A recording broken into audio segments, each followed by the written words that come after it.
Hi, welcome to the Emerald Hotel. How can I help you? Hi, I would like a room for tonight. Do you have any vacancies? Yes, sir. Would you like a single room or a double room? A single room, please. How long will you be staying? For 3 nights.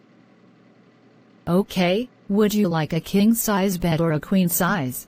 Well, king-size bed, please. Smoking? Non-smoking? Non-smoking. Sure, and would you rather have a room with a view of the ocean or the forest?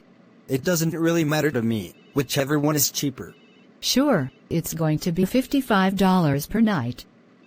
Can I have your ID, please? Here it is. Okay. All right, could you sign here, please? No problem. Do you accept American Express?